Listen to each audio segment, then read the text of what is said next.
Hi, we're Witch Fever. And this is Hive magazine. This is Hive magazine. I'm Danny Baker, and today I am here with the guys from Witch Fever. How are we doing? Pretty good, pretty warm.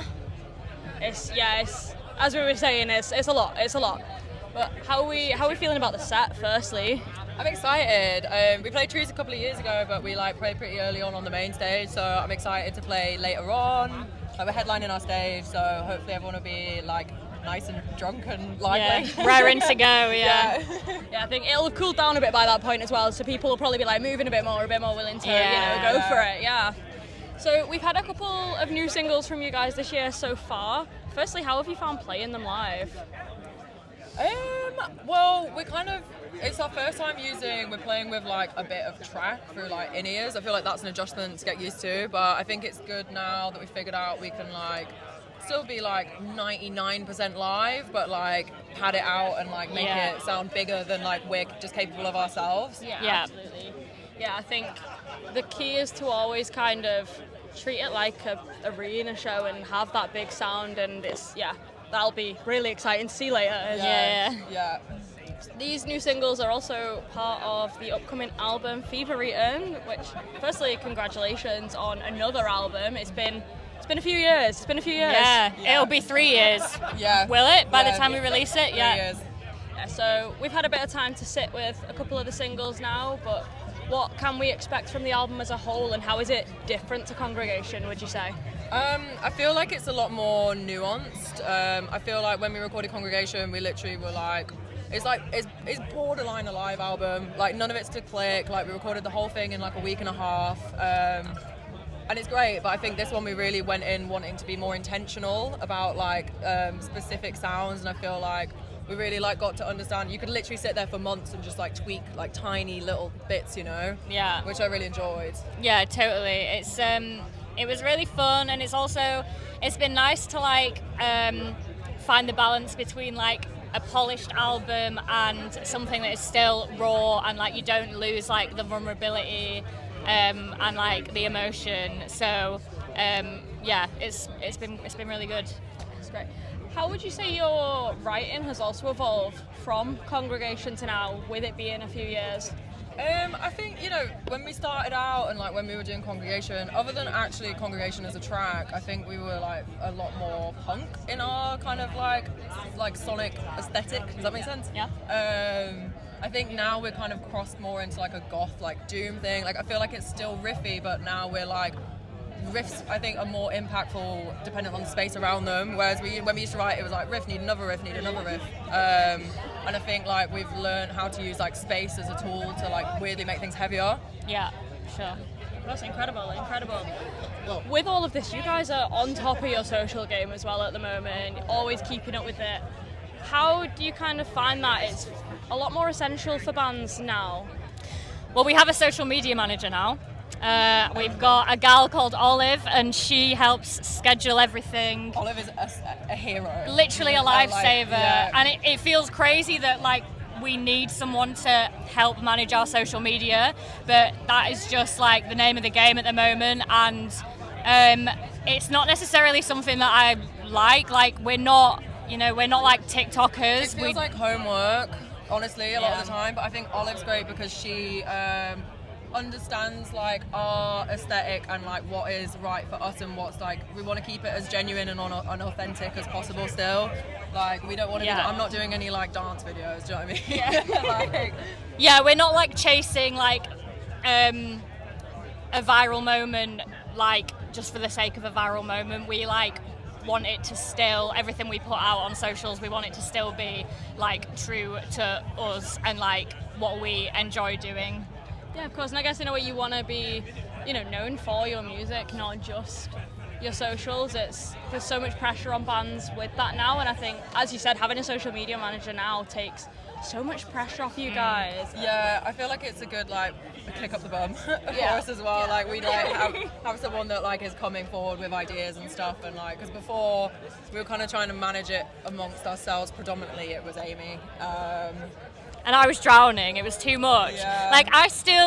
like still the one replying to all the comments, and I'm still the one doing the stories and replying to messages. But Olive just helps us schedule it all. Yeah, it gives us a structure. Yeah. And you need that now. You absolutely need that now. And just to move on back to your crazy touring schedule that you've got, opening for Volby. Yes. Insane! Congratulations. Thank you. Thank you. How did that opportunity come about? Well, our agent saw that Gel had disbanded, and he saw that that Gel were obviously supposed to be on that tour, and he literally just sent an email and said, "I've got the band to take over that slot," and they were like, "Yeah, that's literally it." Yeah.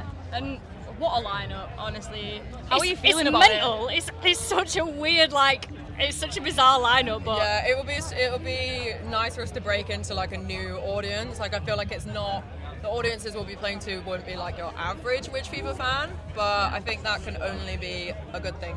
Yeah, we're just gonna have to work to win over some of the crowds. Yeah, I think. like European metalcore dads. Like. Yeah. But I mean, you guys are going to do it. If anybody's going to do it, it will absolutely be you guys. Thank you. It's a long tour though, I must say. 2 months. Yeah. How do you handle touring that long? Like, what are kind of your essentials for being on the road? I mean, this is our first bus tour, so I think like that will make life a lot easier for us. I think like, I don't know, tour essentials, like just trying to give each other space, I guess. I think like it's hard being around the same people for like that long, obviously. I think it's also important, like, it's obviously so many bands, like, there's a lot of bands that are known for like getting into fights and like, you know, having disagreements, but we bicker like any other band does, but we know that we're all like, at this point we all feel like we're family at the end of the day, and like sometimes like if we've had a disagreement, like it's literally just a case of like, I need space right now, we're good, we're cool, but like I'm just going to take a bit of time away, and then, you know, it's also, fine. I think like looking after your general health is hugely important. Like I like don't really drink that often on tour. Like I feel like people think that like it's gonna, like, oh, you're on tour, like it's all like a big party, but like when I'm touring is definitely when I'm most boring. Like I feel like I just want to preserve things and like make sure that I'm like mentally and physically in the best space I can be to like maintain like touring for that long. Yeah, and I'm sober, and I've been sober for the whole time we've been in the band, and like it's definitely been a learning curve for me to figure out like the things that I like need to ask for. So like I know that I need to have a hotel ready for me, or like the tour bus ready for me, like when I need to leave and stuff, so I'm not like stuck out at a club sober with everyone like getting drunk. And like the guys are like really understanding that like I struggle with that kind of thing, so yeah, it's good. Yeah, I mean, it seems like you guys are on the ball with it all, really. It's great to see. It's great to see. It takes time. I mean, like there was one tour we did where me and Alicia had a bottle of Prosecco each on the rider, and I feel like that really told me that I shouldn't drink a bottle of Prosecco every single night, you know. But so you learn. But I think also for us now, it's a job and it's work, and like I need to show up and be professional, and I need to know where all my crap, like my shit is, like, and it's so much easier to do that if I'm like sober. Yeah, there's been too many loadouts in the early days where I'm the only sober one, and I'm trying to get all the shit together because everyone's drunk and in like, you know, snogging someone in a green room, or and like, all right, I'm always snogging someone in a green room, but like I do it sober, so it's fine. I mean, that's incredible, really. I love getting all of these kind of touring stories from people. It's always so interesting hearing everyone's different experiences. Yeah. Just to start to wrap this up, are there any up and coming bands that you're loving at the moment that you're wanting to shout out? Ooh, up and coming. Oh God, I find it. I mean, we're obsessed with Harriet. I feel like they're like definitely coming up, but Harriet are good friends. Like they're amazing. Harriet are great. Mannequin Pussy up and coming. No, they're too big. They've come. They have came. They've blown up rapid. Yeah. This is one of them where I have so many, but I just really can't think of it. I know. Like we keep getting asked this, and my brain just goes completely blank. Yeah. Snakes, probably. Yeah. Oh yeah. They were incredible yesterday. Jen and the Degenerates. They're playing this weekend as well. We love them. They're doing bits. Yeah. Yeah. Yeah, perfect. And my final question for you guys, who do you want to see headline Trees in 2026? Me. No, I'm joking. We won't be there. We won't be there at that point. We were saying this, we got asked this question kind of similar earlier. Like, I feel like Hive would be a good contender. I feel like Guilt Trip are coming up. Amel and the Sniffers might be too big, but that would be so sick. That would be insane. That would go. That to happen. That would go wild. Yeah, those are incredible answers to leave it on. Thank you so much for being here with me, guys. Thank It's been you. so fun.